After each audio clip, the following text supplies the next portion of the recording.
knowing that someone else's decision or maybe rejection or someone else's no does not mean it's a no against me. It's not a rejection, of who I am.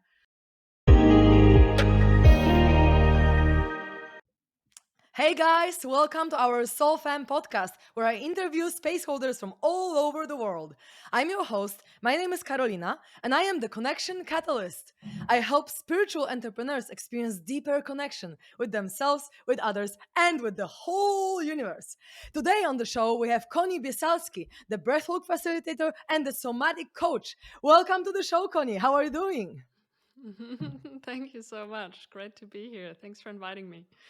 I am super, super happy that you're here as well because we have a lot of amazing topics to talk about. So, how about we start with your story? What did inspire you to become a breathwork facilitator and a somatic coach? How did you start this journey? What was the point that you're like, okay, I want to help people, I want to shift their mindset, their bodies, their nervous system, and so on? Please share with us. Yeah, for sure. So I've been on my, I guess, personal development, spiritual journey for about 10 years or so. And, I tried out all the things. I was mainly, well, it all started after a pretty devastating breakup, 2012.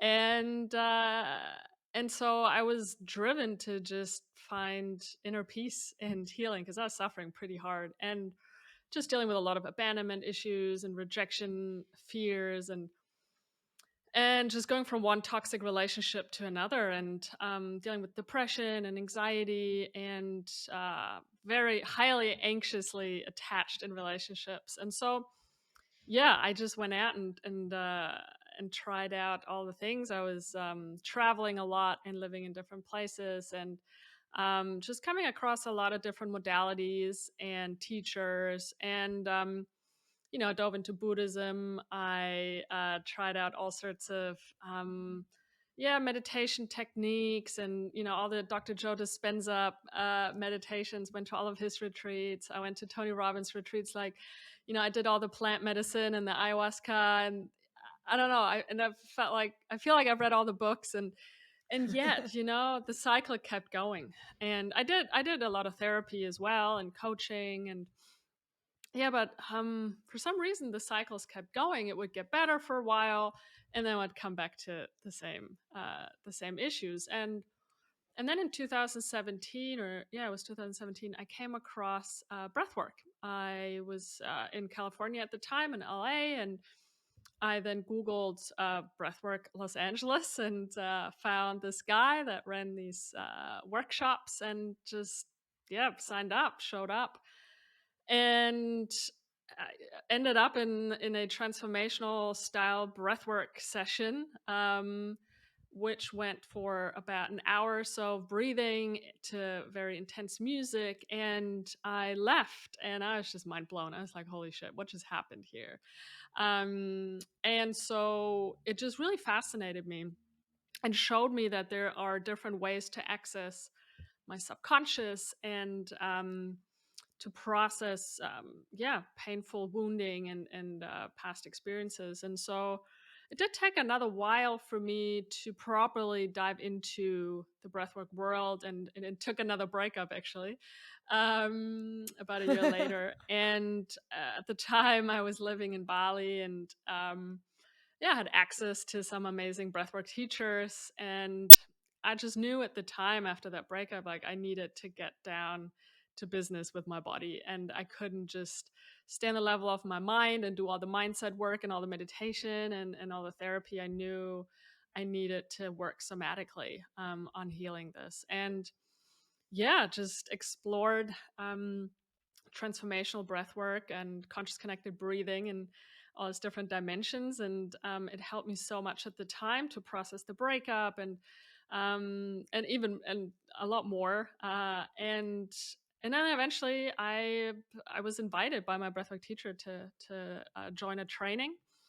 And so it was more that, yeah, breathwork found me in a way as well, in terms of bringing it out into the world. I wasn't really looking for it. And then I did one training, and then I got even more interested because I guess a lot of people come into the door of either pranayama or, in yoga, or through transformational style breathwork like holotropic breathing and this sorts. And then eventually you discover a big world of breathing and the nervous system. And so I did a few more trainings, became a Buteyko, and then also an Oxygen Advantage instructor. And so I'm bringing now together, I guess, two worlds. On the one hand, the transformational style breath work to process emotions, work on past trauma, release stress energies from the body, completing stress cycles in the nervous system.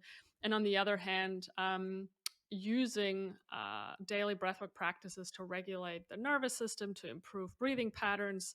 And I work with a lot of people who struggle with anxiety, burnout, chronic stress, sleep problems, chronic health issues, that sort of stuff. So yeah, Mhm. I breathe breathwork 24/7 basically and live it. Yeah.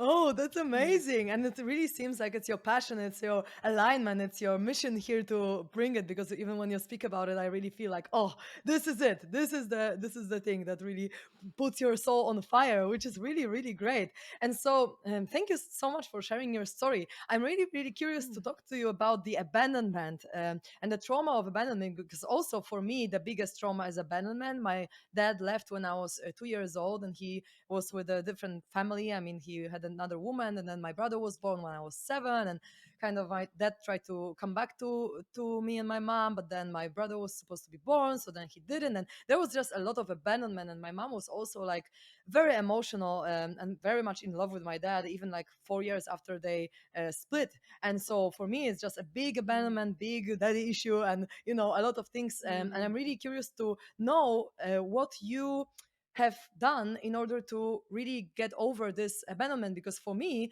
as I found exactly the same as you, that the last breakup I had, it was like half a year ago. It was with the person that I really thought I'm going to be with him for life, but because we broke up, it kind of brought me to the deepest wounds, and I've never had a partner that I wanted to be with for life, and only this breakup was able to really bring me to the deepest shit to the deepest wounds, because before, even if I broke up, it wasn't, surely it was some triggers of abandonment wound activated, but not to the degree that I was able to actually go as deep. And I find this breakup as the biggest blessing, because I feel so much more alive now. I feel so much more, even my sexual energy is so much more flowy, and I can experience even more pleasure because I've gone through so much pain that I feel like the depth of me feeling things is even higher. And I now know that it was divinely guided for me to actually break up, although we didn't really want that, but we just felt in our soul that we need to do this. And it was really, really great to actually feel this, and to actually dive into the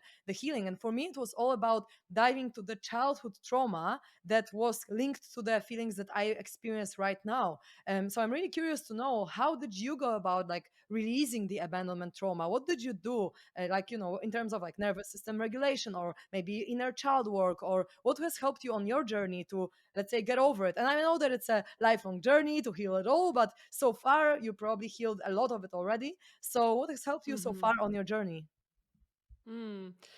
Yeah, so much, and a lot of what you just mentioned as well. On the one hand, and I feel like approaching attachment wounding, which what abandonment issues are. It's an attachment wounding that usually happened very early in life, and or maybe even at birth. So it's usually a more complex um, yeah, it's a complex trauma, I would say, because it's not something that you can, for many people anyway.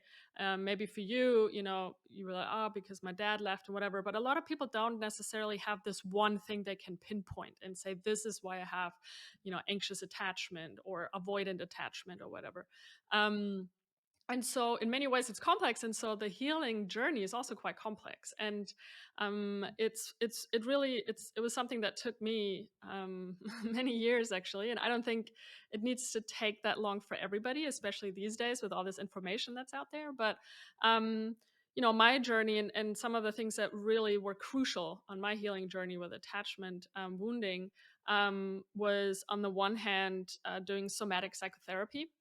So instead of just working up here on the level of the mind and doing talk therapy, working with someone who works somatically, Of course, you also talk, but the body is actually part of the therapy, and who's also acquainted with the nervous system, developmental trauma, this sort of stuff. So this was crucial, and I think in the long term, it's essential to heal attachment wounding is to work with someone who is an expert in this. And I worked with all sorts of therapists and coaches over the years, and eventually I realized working with a somatic psychotherapist that's nervous system informed and trained and rooted in developmental trauma issues is the most effective way.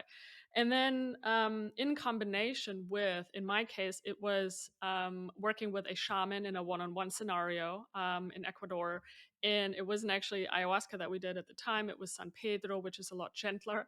And during these ceremonies, just things came up for me that just everything sort of fell into place for me, and it just helped me to understand my issues on a more on the one hand on a more rational level, but also on a somatic level, and then of course breath work was something that really helped me to again dive deeper into this these complex trauma experiences, to also heal and integrate past very painful relationship endings, and so on the one hand, yes, transformational style breathwork sessions, but also having a daily regulating practice with using my breath, but also other somatic practices that help me to regulate my nervous system, to really land in my body, to become as I call it, or to develop somatic and autonomic awareness. So really practicing to sense different nervous system states in your body, essentially. And then because that's a big component when we are in relationship or when we're dating, is that especially when we're maybe anxiously attached, we have abandonment fears, fears of rejection, our nervous system, for the main part, the sympathetic nervous system, runs the show. And in the way that we react to text messages, in the way that, in so many ways. And so being more aware of what actually happens in our bodies in these situations can help us to regulate ourselves in those moments. And so the next step then is, though, we do have to do some mindset work as well, and really look at the stories that we have going on about relationships, about love, about self-worth, and also working with those, of course, because I had stories going on, most of them unconscious, but then the work is to make them conscious, right? So I always felt like I just wasn't good enough. I'm not lovable, and so taking all of that, we eventually still have to then learn to make new decisions. So if I keep on making the same decisions, I will keep on, finding myself in the same dramatic, toxic relationships. And so it's really about building that consciousness and the mindfulness as I am connecting with people and dating people, to be very grounded in my own boundaries and in my own needs, knowing what my needs are, standing up for them, regulating my nervous system, and then making decisions based on all of the above. And so eventually, and I had another massive mishap I guess it was just another reminder, maybe just before I then met my now partner 2 years ago. Um, and I thought I was going backwards, because I had done all this work, and then I found myself in another toxic scenario, and I was like, why is this happening? But then afterwards, it all fell into place. And then I met my now partner, and it is a very healthy, conscious partnership, and one where I was able to heal a lot of my attachment wounding. And so that is the last bit, is that there's so much work we can do on our own when it comes to attachment wounding, and a lot of therapy and all the breath work and whatever, but a lot of healing needs to then also happen in relationships. So we need to eventually developed the capacity to look for someone who is securely attached, or more so securely attached than insecurely. And then a lot of the healing also really happens in relationship, because the wounding happened in relation, right? Usually with our parents. And so the healing needs to then also happen in relation. And so I did all the pre work, and then I was able to create a partnership like that with her. And so now, yeah, we went to therapy very early on together, couples therapy, because it just really helped to, yeah, to tackle all the little fires that were popping up after the honeymoon phase. And so, especially with people who have abandonment issues, it's a really good idea, I find, to go to therapy early on, because it can really help the trajectory of the relationship. So, all that is to say, it is complex, and it's not something we can just resolve and heal in a couple of months. I would say it's definitely a year-long process, or, like, 3 years, 4 years, whatever, because it's so deeply ingrained in us. Attachment is such a core human need, and it didn't usually just, like, the wounding didn't usually just happen, in a day when we were children or babies. It usually happened over a longer period of time when our brains weren't quite developed yet. And so a lot of it went straight into our unconscious, um, and into our nervous system. And so, yeah, it takes some exploring and digging, and going back and making the same mistakes several times to eventually start moving forward. So, yeah. Yes, and I agree with everything you said because I find myself on a similar journey, and every time it's just like, okay, digging deeper, digging deeper. And I feel like the more your nervous system is actually used to going deeper, the deeper you can go. So the faster you can heal, but you need to go through Hmm. layers of the emotions that you are able to go deeper. Because, for example, for me, it took probably around 1.5 year of doing shadow work and coming back to my childhood traumas so that I could feel the full on like panic attack of abandonment. And I was like, I barely could breathe, and I was like shaking all of my body. And my body was actually able to go there, because before that, I feel like my nervous system felt so unsafe, like my whole body and mind and everything felt so unsafe that I couldn't even reach this state. But when I was just diving deeper and deeper and deeper. Then at some point, I was just like, okay, I can allow my body and my emotions to take over me and just do whatever it takes to heal this. And Hmm. I feel like it couldn't happen straight away. After 2 weeks of Hmm. healing, I had to go through, let's say 100 traumas because I was just doing Yeah. hardcore shadow work all the time, so that my Yeah. body was like, okay, this is safe. This is, good to go to the depth of the feel, the anxiety, the panic, and the shaking, and the Hmm. breathing, and so on. But it takes time also to healing, right? So it's actually good to work through the layers. And yeah, I love what you Yeah. said. And actually, that was also one thing that popped into my mind to ask you about, but you already mentioned it, that you can heal so far. Like, you can, to some degree, you can heal by yourself, but still some wounds are relational wounds. So actually, in order to heal, you just need to heal it with people. And I feel like a lot of Hmm. people in the spiritual field are like, oh no, I should be autonomous, I can heal all by myself, it's all in me, so everything is a mirror to me, so when I heal within me, it's all going to be healed. But I found that, like, it's okay to need the other person to heal something. It's okay to need I don't know, a hug from someone else,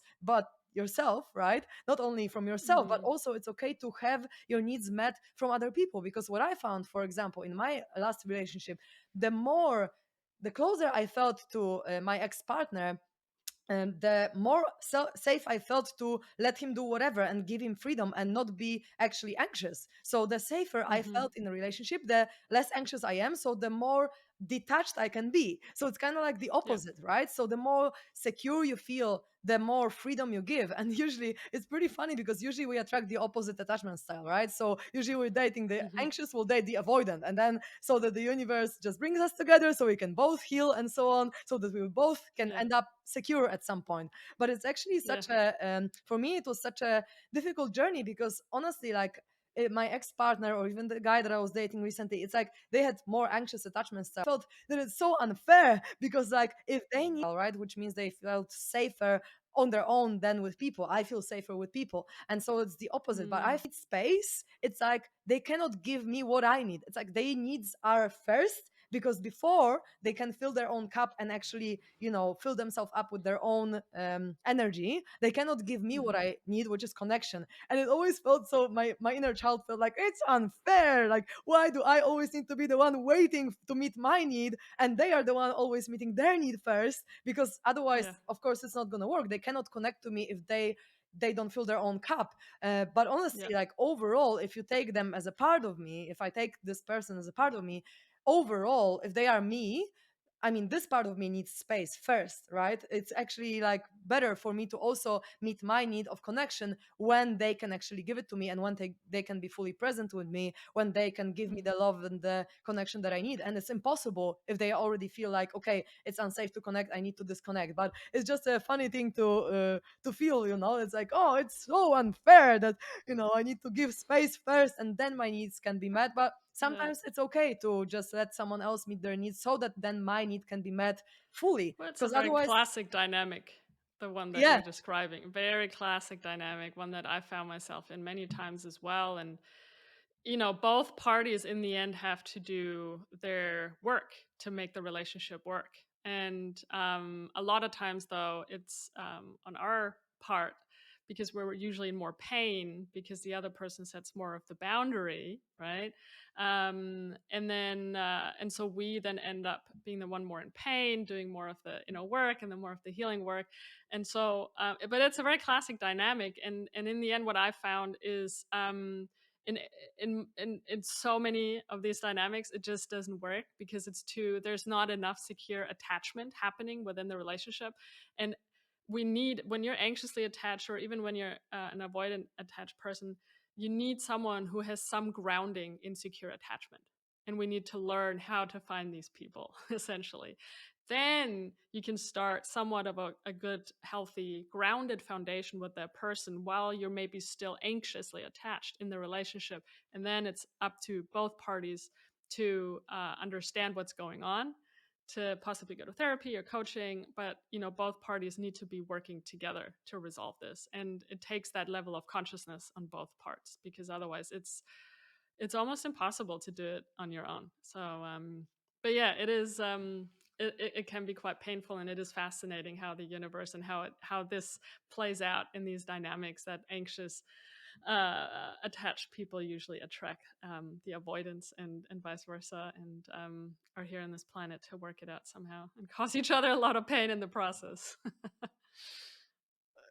Yep, and they trigger the fuck out of each other, but that's okay because Yeah. that's how the last 3 or so months I was dating the guy who's mainly like so avoidant, avoidant attachment style. But I was like, let's go for a ride, let's trigger the shit out of Mm. each other so that when we actually attract our life partners, we're already gonna be more healed and more grounded in our attachment. Because I honestly believe that it's all about taking the other person as a part of you to really like take oneness, right? Because even for the avoidant attachment style, if they felt that in the moment it is actually better and more necessary to be connected to the person so that they feel maybe safer, then maybe they can take space a little later, and then maybe can drop their idea of, oh, I need space right now, and just be with the person for a little longer so that they can calm down and then they can take their space. I feel like it's a dance between just taking the other person as a part of you, so then you can ask what's the most needed here, like for two people taken as one, rather than only me because I feel now unsafe, so I need to do this or that. I feel like it's about the dance between people, and both people need to have consciousness and awareness enough to actually face it and be like, okay, what's most needed here, rather than just going with their own subconscious programs. Because if I looked at all of and the connection that I need, but yeah, it's such a bumpy what's most needed. Usually it was like, yeah, most needed is that they can take space so that then I can also receive the love, right? Sometimes to heal it, right? And it's but it's actually fun, I feel, because the more you heal it, the more you are attracting these opposite attachment styles, then the next person you attract is going to be probably more secure because you are already more secure because you just triggered the shit out of yourself with the last relationship. So I feel like it's just a journey, a cycle, and then you go for it, and then the next person you meet or the other people or the other friends that you're attracting are already more and more grounded. So I feel like it's a dance, and it's actually beautiful to go through that. And so that's why I was super happy to be triggered in this way, super happy to get my abandoned wound activated, because I actually want to get over it. So I'm happy to date people who will trigger it so that I can be like, okay, I'm gonna handle this now, and then when it comes to attracting like a lifelong partner, I'm already gonna be way more secure within myself. So, but do you feel like there is actually a lot of securely attached people, or do you feel like these are the people that have already done the work and that's why they are securely attached? Because I believe that it's hard to find someone who was not traumatized in a way that they have either anxious or disorganized or avoidant attachment style. I feel like these are the people that have already just done a lot of shadow work, and then they're like, okay, now I'm kind of grounded. Mm. Yeah, well, I mean, there are statistics out there, and they say that 60% of the population are securely attached or more leaning towards a secure attachment style.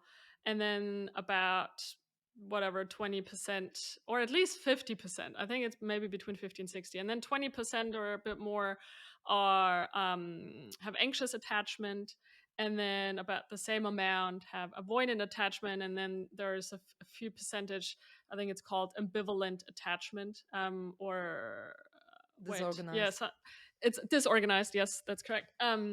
And so I know it's interesting that we tend to feel like everybody has some sort of attachment issue, but I also think, and as I was on my own journey healing this part of me, I would also, in my circle of friends, mainly attract other people who were anxiously attached. And so, as we are emitting our own energy field, we tend to then attract other people with a similar energy field into our lives. And also because it helped me to feel a bit less alone, I guess. And but now, being with my partner and having a very nice and easygoing relationship with none of the dramas, it's very new for me. My nervous system had to get used to that as well in the beginning because I was so used to the drama.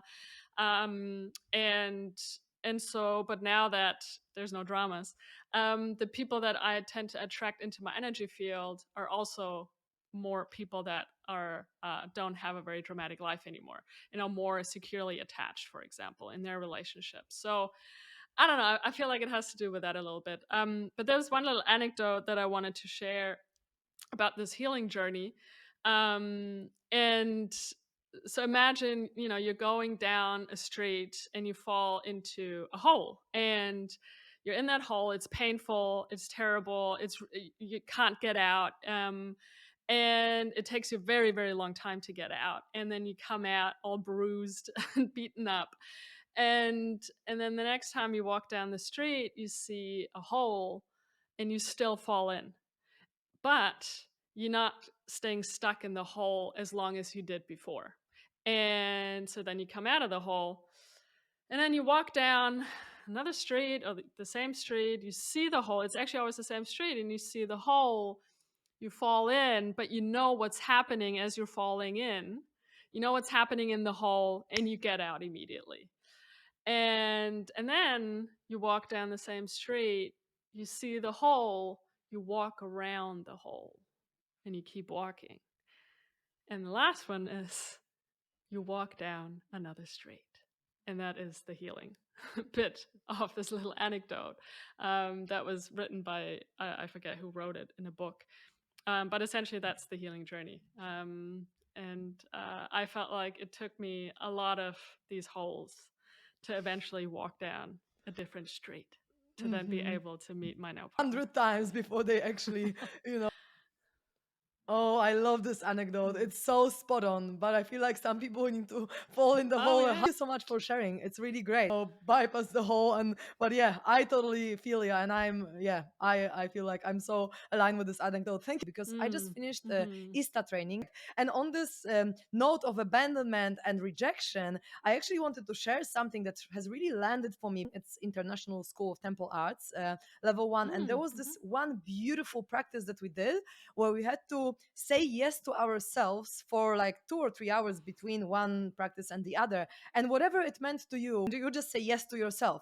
And then whether you wanted to go somewhere, whether someone started talking to you and you just wanted to go away, you just do whatever is aligned with your own true self and saying yes to their own truth. And it has not the facilitator, the guide was saying how there is no rejection really. It's just people, something to do with you, really, right? And it so landed with me. Like I just felt it because, intellectually, I kind of knew that that's what's up and you shouldn't take things personally and so on. But after we did this practice where you say yes to yourself, and then, someone would come and want something from you, but your yes is actually to do something else.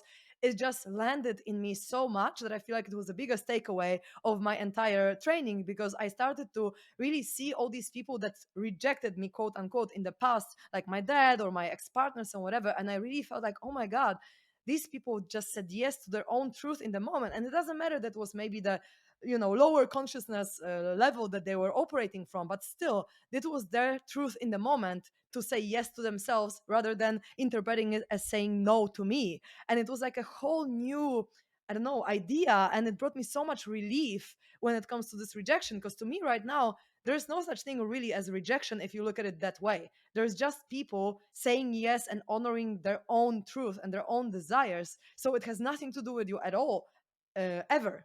Really. So I just wanted to share this perspective because I think it's a beautiful way to look at it. And we had also some practices where we had to say no.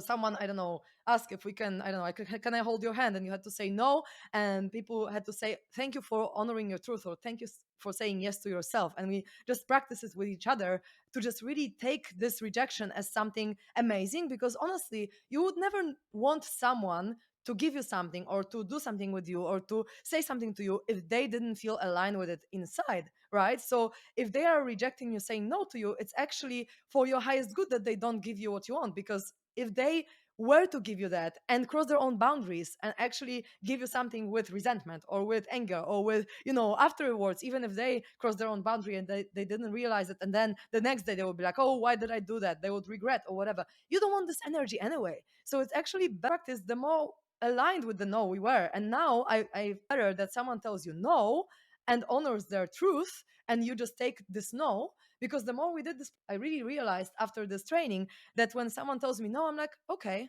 And it's not like an emotional thing. Whereas before, because of my abandonment wound and feeling rejected by so many people and men in my life, I would be like, oh, why? And oh, is there something wrong with me? Or am I not enough? Or, whatever else the story was playing out. But now I'm just so at peace with people saying no to me. And I don't know how long it's going to stay with me, this understanding. And this, maybe it's going to be integration time and practice. And maybe at some point I'm going to be triggered again. I don't know. But for right now, I really feel very grounded in this understanding and this perspective. So I just wanted to share because I think it's such a beautiful way to just look at it. And so, yeah, just wanted to share this perspective. And what do you think about this? Well, I mean, yeah, it totally speaks to the fact that in one way or another, we all carry our own traumas, right? And so maybe as being someone with an anxious attachment style and having abandonment fears, we carry it more on the outside, right?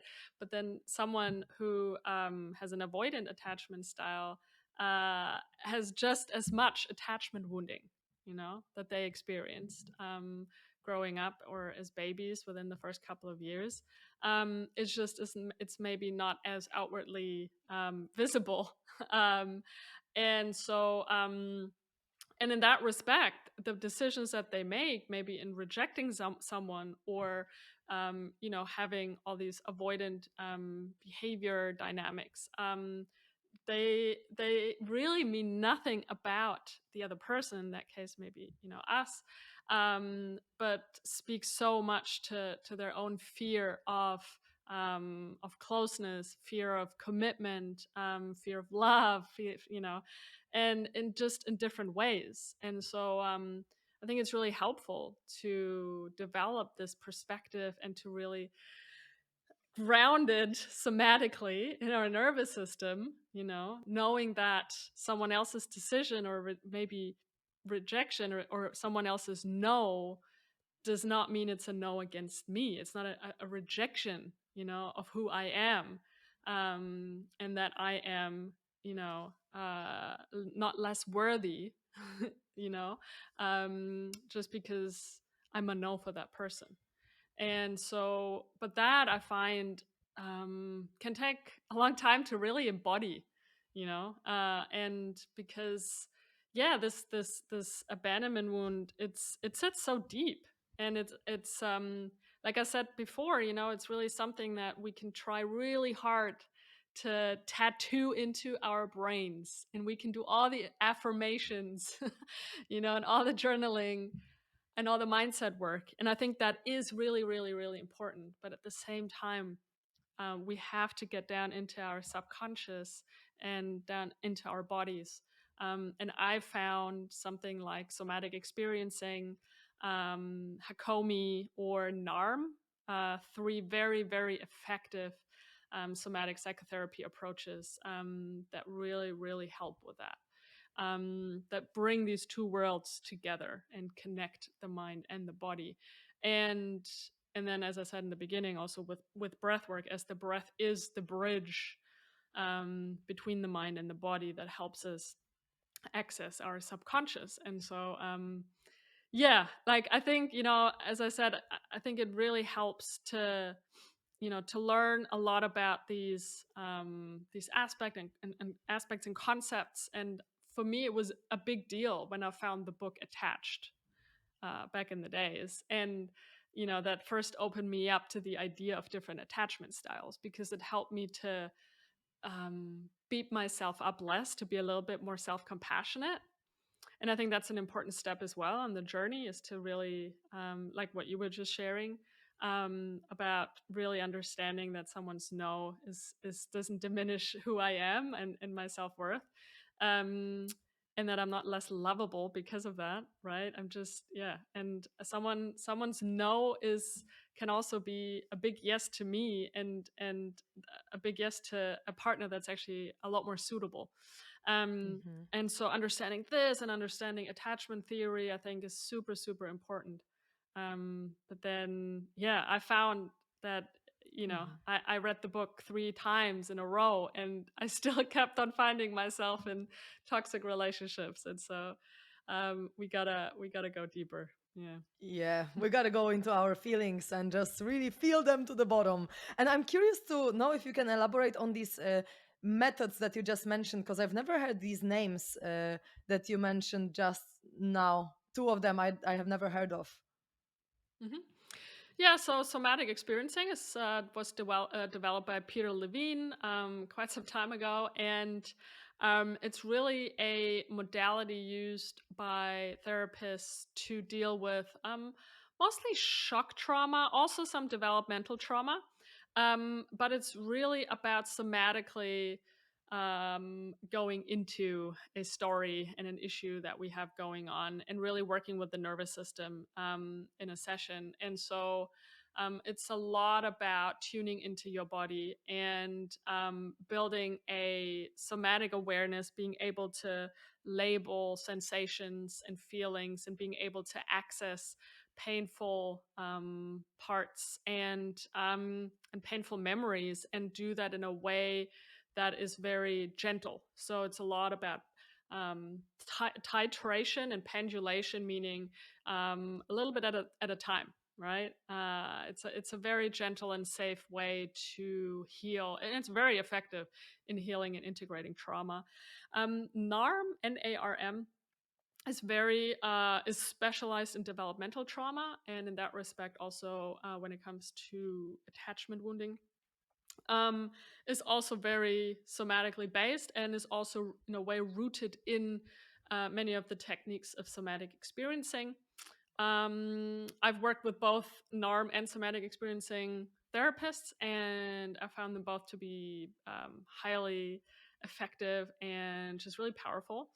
And then you have Hakomi, and Hakomi is also a somatically based, but also mindfulness based approach to psychotherapy. And all of these approaches require I don't know, at least 3 year long training. So they're very in depth. But I find, and then actually I have to add one more, and that is IFS, internal family systems. And there's also a branch called Somatic IFS. And with IFS, we mainly work with parts. And so we look at our personality and who we are, not as just one part, but as multiple parts, basically. And it's a beautiful and also very, very effective and powerful way to integrate wounded parts and past trauma into our lived experience. And so, yeah, those are pretty Mm-hmm. powerful. Yeah. Mm-hmm. Perfect. And this internal family system sounds a little bit like Yeah. parts work that I like to do, or Mm-hmm. parts integration, where you can feel into, let's say, your inner dad or your inner Or mom, inner or just child. different parts of Yeah, you, different all of that aspects of is you. basically parts work. Inner child Mm-hmm. Yeah. abandoned you, because then you can really feel like, okay, if I was this person and yeah, and I feel like it's also good to sometimes feel into the person that, for example, rejected you or had this perspective in, I was in their shoes, then how would I feel? What could be the possible reasons why, for example, I abandoned the other part of me, right? Mm-hmm. Because, yeah, it's like if you can feel into other person, you might discover that, oh my God, they actually had so many reasons to abandon us or to choose something else or to reject us, quote unquote, right? So Mm-hmm. if you can Mm-hmm. feel into someone else's perspective, it's like, oh, the whole world can open up if you just really drop your own, let's say, ego and identity and try to feel into their identity and what their needs and desires and roles and values were. So then you can really drop the tension, the resistance that you have to this person who maybe rejected you or abandoned you. Because I think it's really really important to just drop the resistance, because then we can really allow for everything, and the healing happens way quicker and way more effectively, I found, if we do that. And also I want to ask, Be compassionate. And I think it always helps to be able to feel compassion for even the person that might have hurt us. And of course, also developing a level of self compassion towards our Mhm, own pain. perfect. And I also have a little question. Do you feel like everyone has some kind of abandonment wound? Um, I wouldn't say everybody does. Like I said, if we believe the statistics that half of the population has secure attachment, then we would assume that half of the population out there does not have an abandonment wound. But I think it's inherently human to fear rejection. Mhm, We are inherently social beings, we are relational beings. That is who we are on the basis of our genes and as a species. And so it's really, really important for us to be connected to other people. It's really important for us to be in partnership.